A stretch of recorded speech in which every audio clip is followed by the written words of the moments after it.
thank you for inviting me. It's been a really nice couple of days here. Really nice people, that's all I can say. I have actually 3 Czech students in my office in the last few years, and I've had really good experiences here. But what I'm going to talk about today is actually 2 parts. I'm going to talk about, just quickly show some projects in Norway, but I'm going to focus most of the lecture on one of the projects I've been working on for the last 7 years that's really on the periphery.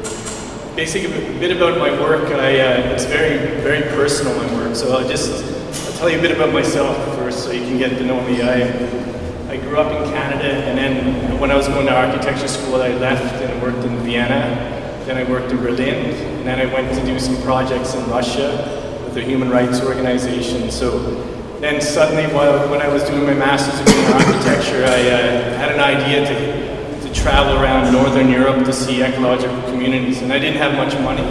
So I started hitchhiking in Paris, and I made it to Amsterdam, and I thought it was a lot of fun. I kept hitchhiking and hitchhiking, and 9 months later I ended up hitchhiking all the way to Beijing. So it was quite the trip. And what had happened during that trip, I ended up one afternoon in Bergen, Norway, and it rains 250 days a year there, but that day for some reason it was sunny.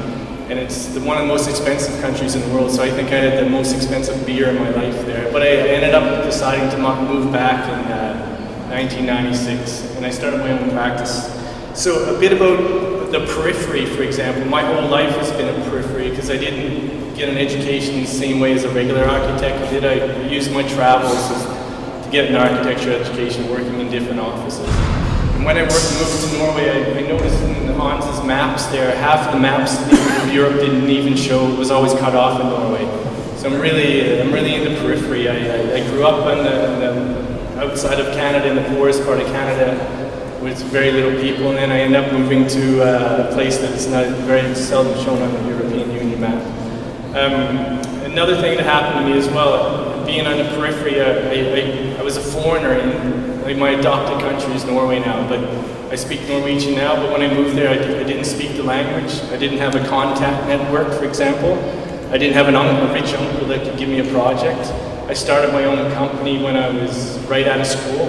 Like I rarely worked in an architecture office, so most of my practice has been on the edge the whole time and experimenting. I'm just going to set on the timer here just so I stay track of time. But one of the first things I did, I was teaching at the Bergen Architecture School, and we couldn't find clients, for example. You know, no one was going to come to me, speaking broken Norwegian and ask me to design an urban center. It was impossible. I was 26 years old at that time. And then we had an idea, myself and a friend, we bought a piece of land about 2 hours away from Bergen. And the reason why we had to go so far away, because it was cheap. If we had to buy a piece of land in the city to do a project, we couldn't afford it. So all this started happening by accident. We built we started building a small cabin, and I wanted to put a lot of my ecological principles into this project. So we insulated it with recycled newspaper right here. And then as we were building it, for example, this project's been published quite a few places, and they always ask for the construction details. We had no construction details, so we were self-taught. This project was actually it was quite much taller before we did it. But when I was in the room, I felt like it was too big, so we actually lowered the roof while we're there, and we're making all these changes. I'll just quickly go through these projects from Norway. This is the project built right now, and a lot of what I learned, for example, I put all these nails in myself. I did the corners. I did a bunch of windows that were too expensive, so I had to kind of redraw the whole thing, so it was all being done on the fly. We actually found out when we bought the site we weren't allowed to build on it, so it was all these mistakes that we were making. So this is just one little cabin that we built up in the woods. I was called a few years ago from Domus magazine. The Italian woman asked me how I kept it warm, and I said, we usually take a woman and a bottle of wine there because it's not heated. This is the project. But what I learned here is actually working on the periphery you're not working in a city where you have to relate to a building, you have to work with the landscape. So we actually worked around all the trees very, very closely to the terrain. This is we do some weekend cabins. This is a project I just finished with Snøhetta. They did a sculpture park, and I added an addition to the landscape that was an element of landscape that didn't exist. It was very flat, but this was at the highest point, so I call it the stair to nowhere. And another thing when I work on the periphery, I don't have the constraints of like the person that designed this building putting a building in next to it. It was different constraints. It was an urban constraint. But us here, we take measurements of the site, 10-centimeter contours of every project we do. So we know the site extremely well. So Ken Okuma yesterday was talking about hints. These are one of my hints to you. Like we know when we work in these pure landscapes, we're very careful. It was actually, I lost my clothes on the airplane there, so I'm wearing women's clothes that day. This is a winter camp we just finished in a ski hill in Norway. It's insulated with jeans, the pants, and it's the owner of all the ecological bakeries in Norway that owns this. Yeah. But this is very interesting. He owns an ecological bakery and eats all ecological food, very ecological cabin, but he drives to this place 250 kilometers each way every weekend. So it's kind of like, for me, even though there's a lot of love for this periphery, my choice is not to work in the periphery. I have to be very clear over this. My choice is, my first education is urban planning. I want to work in the city, but I was a victim of being a young architect. You get smaller projects when you're a young architect. But slowly right now, for example, we're doing projects in Cape Verde, Greece, and we're doing a very urban project in Istanbul. So that's more of my dream to work in urbanity, but it was just a mistake that I work in the periphery. But what happens now, because I do work in the periphery, I get a lot of calls where people with these beautiful virgin sites that they know when we take on work in those areas that we do it very well. So I don't think the idea of working in periphery or in the city, I don't think there's very little difference. I think whatever task you take on, you have to do it very well. There's just some houses in the city I live in, and this is what Hans was saying right now. We've been doing a few, I live in a city of about 350,000 people, and we've actually got a very good reputation there now. And when they try to pick an architect, they usually come to us. And so we have the periphery and the natural landscapes we work with. Also, I think it's very important that as an architect, I live near some urban center. It's 350,000 people, so there's a pool of clients that are willing to work together with me. So I don't think I could do, like, for example, what John's done, go way on the periphery, or Petter Zumthor's, for example. I think for me, it's like a dichotomatic role. I'm very in love with the nature, but at the same time I have this really nice dialogue with the city, so I'm quite lucky to work.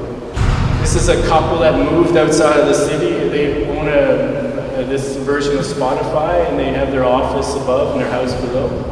Yeah, there's some houses we're working on now it's quite in the center of the city in Bergen, on the hillside. Another one, the great-grandchild of Edvard Grieg, doing his house right now in a forest, just looking over the city. And this is one of the projects that we were asked to design a park, a stopping place in Norway, and it was the goal of the project was to attract tourists from around the world.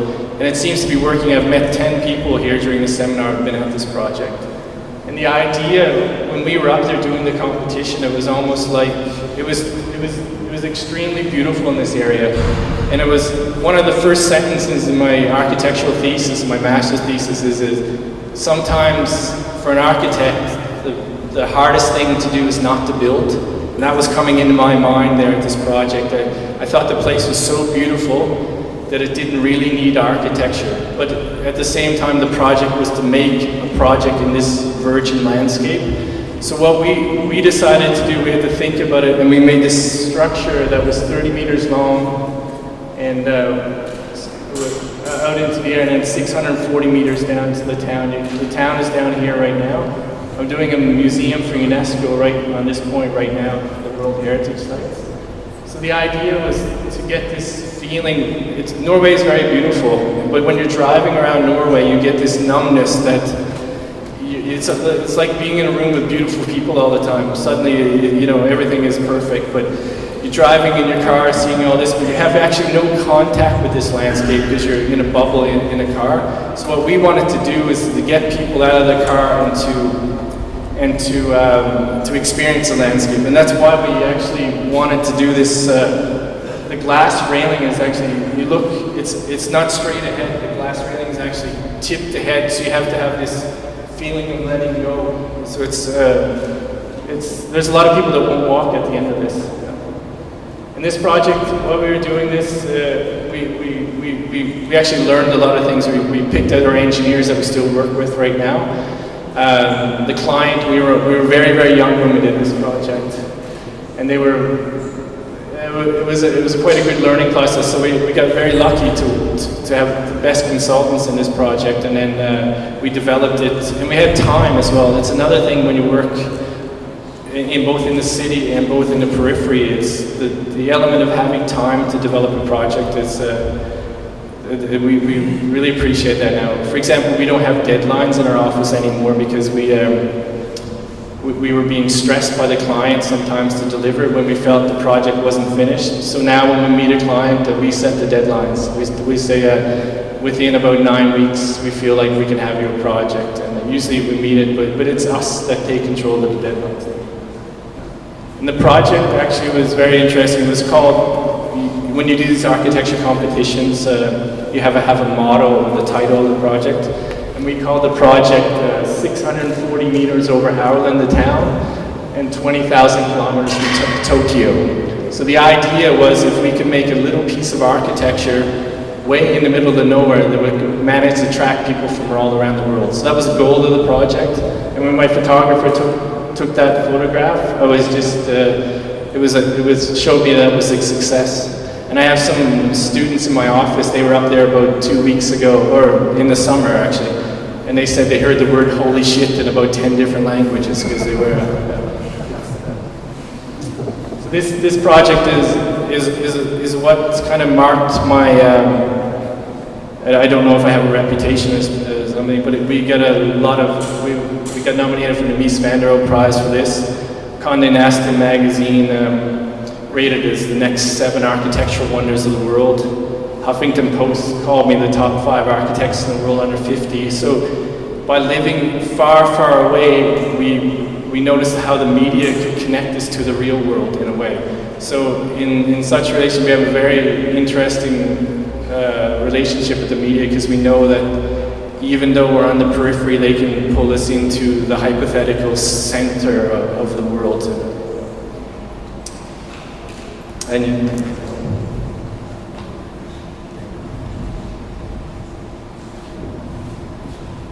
this project is called Fogo Island. It's on the east coast of Canada. New York's here, Montreal's right here. I grew up right in the middle, but the island we're working on the last 7 years is still 1 hour outside. So when I leave my house in Bergen, it takes me 37 hours to get there. So it's very, very far away from where I'm working.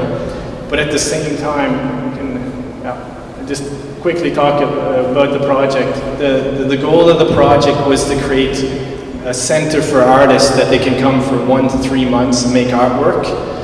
And it was developed by a woman that grew up in this area. She grew up very poor and moved away when she was 16 years old. I grew up about 1 hour from here. I also moved away when I was 16 years old. The both of us thought we'd never ever come back there. It was so poor, this area, that there was no architects in this area whatsoever. So the idea of being asked to do a project in this area was almost, it never ever came in my mind that I would be asked to do a project in this area.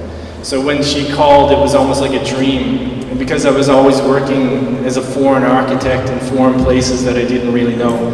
But this place here was a place where I grew up, and I knew the smells, I knew the taste of the food, I knew the accents of the people.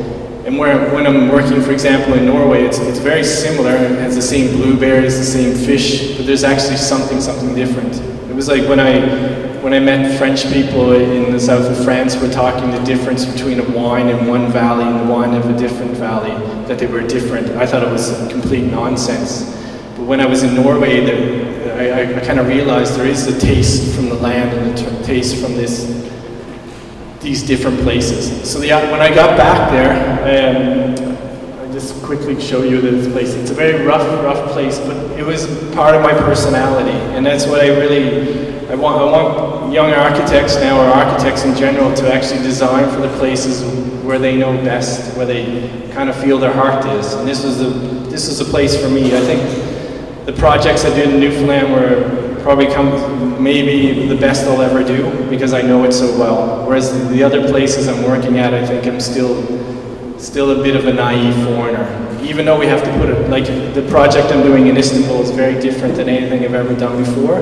And it's very specific to Istanbul. And this place is very specific to this place. So one of the hints, like Kengo Kuma was saying, was to be very, very specific. If you're making something in Czechoslovakia, it should smell, or the Czech Republic, sorry. And it should smell like that it's from this area, just like the wine of France. And this architecture it's a no-nonsense architecture. So, and it's built with very little means. They have no foundations here because the men that built these houses, they had to build them in the summer, they had to build them very quickly, but their job was to fish. So most of the day they were fishing 12 hours a day, and they had to build these things in the evenings or when they had a day off. And there was no sand to build concrete, so they had to build them on the stilts. And this is a fishing shack, a long fishing shack. Now I'm just gonna I'll show you 4 artist studios now, and I'll end off in a larger project that we did there. This is another thing about this place. The quality of craftsmanship had disappeared in the last 100 years. And I didn't know if these men on this island could build this project. So we did a long artist studio right here. It was about 20-something meters long. And it was my first site visit. And when I walked up to here and I saw how nicely it sit on the land, I knew right away that this project would be great. So I'll just go into the pictures here. This is one of the artist studios, the long studio right now.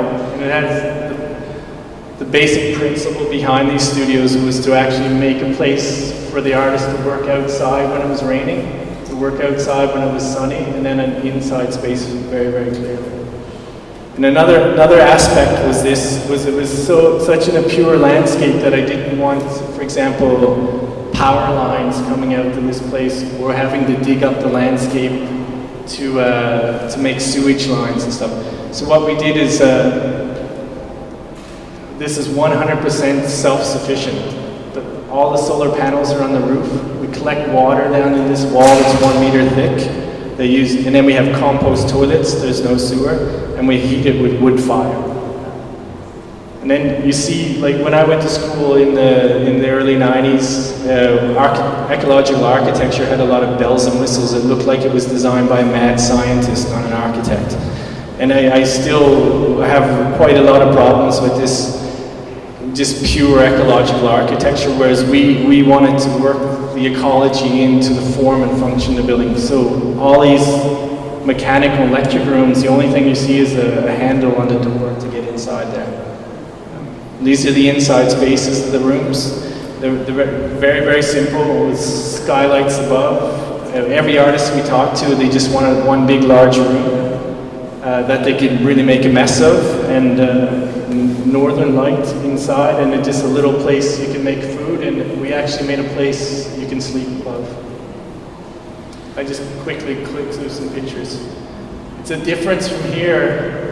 When I was looking at the work from RCR, where they were digging into the landscape, and Kengo Kuma sculpting the landscape, this landscape is millions of years old, and you cannot destroy it, so that's why we had to be very light on the landscape here. Because if you destroyed it, it would take probably 1,000 years for it to repair itself. I did a tower studio on a peninsula. There's actually a walking trail around this area. So the tower actually, it's the northern light to the artist on this side. The tower actually twists as the hikers walk around, so it follows you in the landscape. So this thing was actually, how do you work in a pure landscape in the periphery? You have no references, and that's what I wanted was a vertical kind of a marker point on this island. It wasn't just a stiff, like a square, like modern architecture just pumps out squares all the time. But I wanted something that moved in the landscape quite subtly. So just walk around this. And another thing, the colors in this landscape were from my memory. The colors of architecture, for example, from the houses were red, white, and yellow, very colorful in the landscapes. But there's never been a Newfoundland, for example, artist studio built. So my reference for color was more from the white, from the windows, from my memory, the black, darkness, and gray. So those was the three color palettes I used for all three studios. And talking about globalization, how do you make a project that's so far away? We've actually had a really, really good time doing this. I had 2 architects that lived in Canada from my office the whole 7 years. And they flew over and we built a model of this. And then when we went back, we sent back the model, 100 construction details. And then, you know, these aren't academic people, so nobody ever looked at the construction details. So the carpenter built a scale model of the construction. And every time I was sitting at this table, listening to them, we never looked at the drawings. We're always looking at it. So it ended up being more of a countryside way of making things. They didn't make houses from plans ever from there. So I had to readapt a way of working it. I'll tell you a funny story. I'm going to have to swear now because it was somebody else swearing. We were sitting here, and I had a question at the office about a measurement. So I opened my laptop, and I Skyped back to the office, and I have a Hungarian in my office that is a bit of a computer voice. So I asked him, I said, Attila, can you take a measurement of the top terrace? And he's like, oh, it's 5.2 meters. And then I asked him another one, and he said, what's 4.3 meters? And then I hear the big fat carpenter at the end, he goes, what the fuck? Is that the computer doing that? Because he thought the computer was doing everything I was telling him. So working abroad, this is how we worked. Because of the time difference, it was 4 to 5 hour time difference from Norway. At the end of the day, this is the site from the tower studio, the carpenters would take pictures of the construction site, send it to me at the end of the day. So when I would get to work at 9 o'clock Norwegian time, I could look at, print out drawings and photographs and make comments on them and go like that. So we used actually modern technologies to make our life much easier. And I actually spent more time mentally on this site than I've done it on any site ever. I was basically on the site every day. Let's quickly go through some photos here. These are photos of Johan Bond, the Dutch photographer. This is his girlfriend here, and this is Kate Newby that was preparing for the Biennale. So these artists come there for about 3 months, 2 to 3 months at a time. They get a scholarship to stay there. And this is a studio I did. It was the last studio I did. It was actually one of the most difficult because it was so innocent. I thought I went too far. I wasn't experimental enough. It was built for a writer, the purpose of being a writer. But during the process, we actually added a bridge to it, and the client wanted to call it the Bridge Studio. It looks like concrete, but it's actually white, gray stained wood. It's in the interior, and the director of the National Gallery in Canada is quite a good art historian and writer, and he visited the project, and as soon as he stepped in the door, he didn't know it was called the Writing Studio. He said, here, I want to write a book. So it was quite a compliment. The Squish Studio, the 4 studios we've been working on. So what these are, these little structures are actually little, I don't know if you heard the word punctuation mark. It's small punctuation marks on the landscape. This point right here was very important to me. It's the most northern point in Newfoundland. And the fishermen would leave here fishing.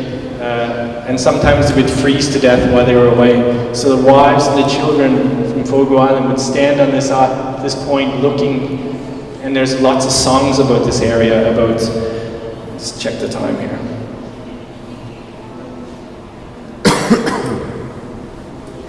I'm over, but I'll just finish up in a few minutes. There's lots of songs about this area, and I wanted to pay homage to this point, and this building is about this.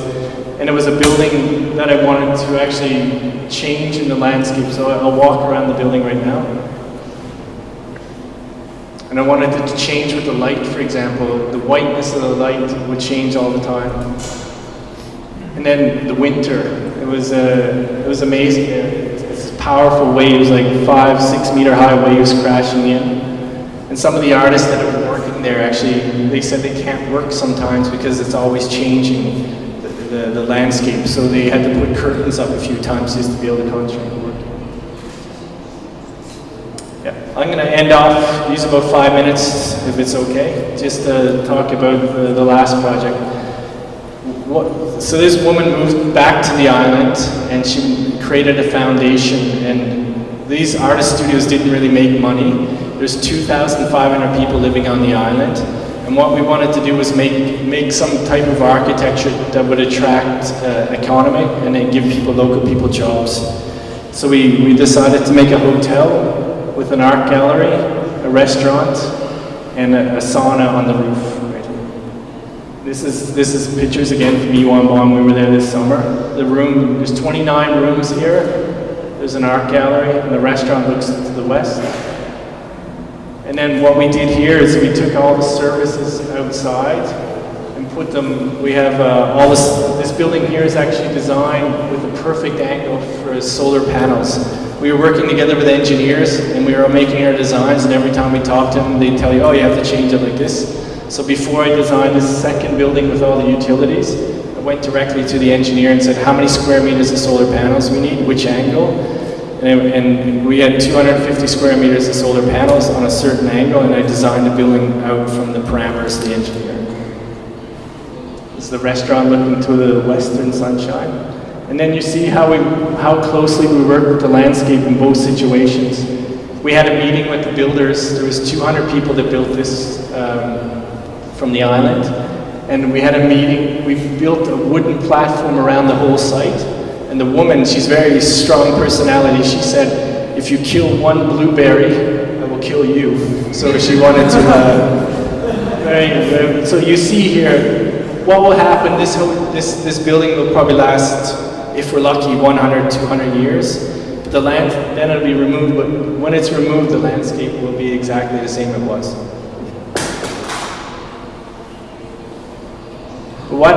This is the story I want to tell. It's nothing to do about architecture, really. It's what had happened. I've been designing small projects where I had full control over. This project was 4,500 square meters. A couple things happened. Every time I would go to a meeting, the amount of people in the meetings would get bigger and bigger and bigger. And there was more and more men involved in the project, very few women for some reason. And it was always the engineers, the structural engineers were okay. The ventilation, the electricians, all this, and I was losing the fun of making architecture, and I thought we were losing the local qualities of the area, like all this nice, like the architecture I showed from the local area was very handmade, and this was becoming like a machine. So what I asked the client to do, I noticed that, for example, 100, like even 50 years ago in Newfoundland, everything was from Newfoundland, it was made there. Like all the chairs, everything. I don't know where this is made. So what I asked the client, I said, is it possible that everything in this hotel or this building can be made on this island of 2,500 people? So we had the idea of inviting young designers from around the world. We phoned a bunch of architecture schools and design schools and asked them 2 questions. Do you have a young furniture designer that could help us do this project? And do they have their own business? Because we wanted something a bit ambitious. So we collected people from Iceland, England, Scotland. We had about 15 different designers. They came to the island for 2 months, and they worked together with the local builders to see what they could do. And then afterwards, we set up a carpentry shop, and then they started building the products from these designers. But what we asked the designers to do was not to make drawings, but to go back to the Netherlands, go back to England, and then make a prototype and send it back, not like a model. And then these were built, everything was built in the shop. These are chairs from Ineke Hans from the Netherlands. These are from a woman from Eileen from Montreal, another from Glasshill from London. So the carpenters were making little small changes in dialogue on Skype with the builders. And we even made the keys to the rooms on the island. We found a person that works with metal. And another thing we did, we worked together with Bruce Mao, the quite well-known Canadian graphic designer that does the graphic design for Rem Koolhaas. So we had an idea of when you get invited to this hotel, you didn't get like an invitation or a piece of paper. You got a little box, a handmade box that you can look inside of. And when you looked inside, you could see the room where you're going to live in. So we made 5,000 of these boxes. There was an old man made these 5,000 chairs. His wife made 5,000 little rugs. Then the women got together and made these 5,000 little boxes. And it kept going like this, all this handmade, where we're using the local talents of the area. We got the women of the island to make all the blankets for the beds. And it started with 2 women, and then they would meet on Thursdays, and then it became 4 women, and then it became 20 women. So now there's about 40 women that take work off every Thursday to make these quilts. And then you can see the name of the person that made it, and you can just ask the people at the hotel if you want to buy it. Bruce Mao then took some of our sketches from, these are from Donna Wilson, one of the architects who worked in my office, and they scanned these and they made the wallpaper for the area. So I just go quickly through what the inn looks like because of this. And I think what happened is it became a very domestic, more like a home than a hotel. I don't like using the word hotel at all for this project. And then you see some of the rooms. And the idea was when you woke up in this room, for example, I was there this summer and I woke up and I was having my coffee and you could see 2 whales going right by it.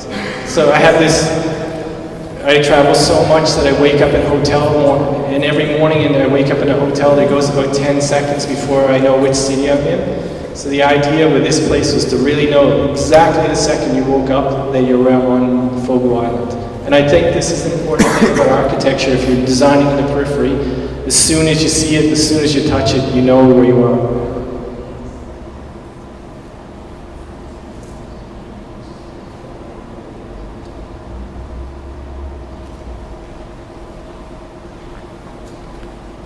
That was it. Thank you. Yeah.